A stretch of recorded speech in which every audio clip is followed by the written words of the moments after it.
கிறிஸ்துவுக்குள் மிகவும் பிரியமான தெய்வ பிள்ளைகளை, பரலோகமான நிகழ்ச்சியின் மூலம் உங்களை சந்திப்பதில் என் இருதயம் கர்த்தருக்குள் மிகுந்த மகிழ்ச்சி அடைகிறது. உங்கள் எல்லாரையும் இயேசு கிறிஸ்துவின் இன்பின் நாமத்தினாலும் கிராஸ் டிவி ஊழியங்கள் சார்பாக என் அன்பின் வாழ்த்துக்கள்.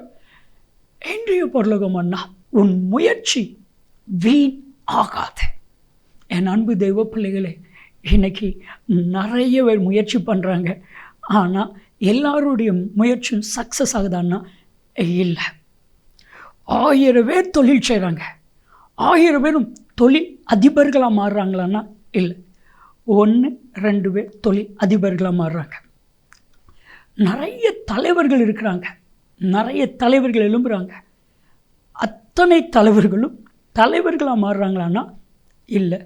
1-2 தலைவர்கள் எழும்புகிறாங்க. நிறைய ஊழியக்காரங்க எழும்புகிறாங்க, அத்தனை ஊழியக்காரர்களும் ஷைன் பண்ணுறாங்களான்னா இல்லை. 1-2. இன்னைக்கு கர்த்தர் உங்களை பார்த்து சொல்கிறாரு, உன் முயற்சி வீண் போவது இல்லை. என் அன்பு தெய்வ பிள்ளைகளை, நீங்கள் பிரயாசப்பட்டும் நடக்கலையா, அது இனி வீண் போகாது. கர்த்தர் ஒரு வாக்குத்தத்தத்தை கொடுக்குறாரு. யோவேல் 2வது அதிகாரம் 23, 24, 25 வசனத்தில், வெட்டு கிளிகள், பச்சை கிளிகள், முஸ்கோட்டை பூச்சிகள், பச்சை கிளிகள் பச்சித்த வருஷத்தை திரும்ப கொடுப்பேன். என் அன்பு தெய்வ பிள்ளைகளை, இன்றைக்கி நம்ம நிறைய பேர் முயற்சி பண்ணுறோம்ல, நல்லா இருக்கணும்னு முயற்சி பண்ணுறோம், பெயர் புகழ் கிடைக்கணும்னு முயற்சி பண்ணுறோம். ஆனால் இந்த முயற்சி எல்லாம் வீணாகிட்டு இருக்குது. காரணம் என்ன அப்படின்னு சொல்லி நீங்கள் யோசித்து பார்க்க, வேதத்தில் ஆகாய் என்கிற தீர்க்கதரிசி மூலமாக கர்த்தர் தீர்க்கதரிசனம் சொன்ன சில வார்த்தைகள். ஆகாய் 1 அதிகாரம் 6வது வசனம், 1 அதிகாரம் 9ஆம் வசனம். இந்த 2 வசனத்தை நீங்கள் வாசித்து பாருங்கள். திரளாய் விதைத்தும் கொஞ்சமாக அறுக்கிறோம், பெரிய காரியத்தை எதிர்பார்த்தும் கொஞ்சம், அநேக காரியத்தை எதிர்பார்த்தும் கொஞ்சம் காரியம் நடக்குது. திரளாய் விதைத்து கொஞ்சம் அறுக்கிறோம், திரளாய் எதிர்பார்த்து கொஞ்சம் கிடைக்குது. எதிர்பார்ப்பு என்னது? திரளானது, பெரியது. விதைத்தது என்னது? திரளானது. அறுத்தது என்னது? கொஞ்சம். இதெல்லாம் வீண். நம்ம விதைத்தது வீண், பிரயாசப்பட்டது வீண், முயற்சி பண்ணது வீண்.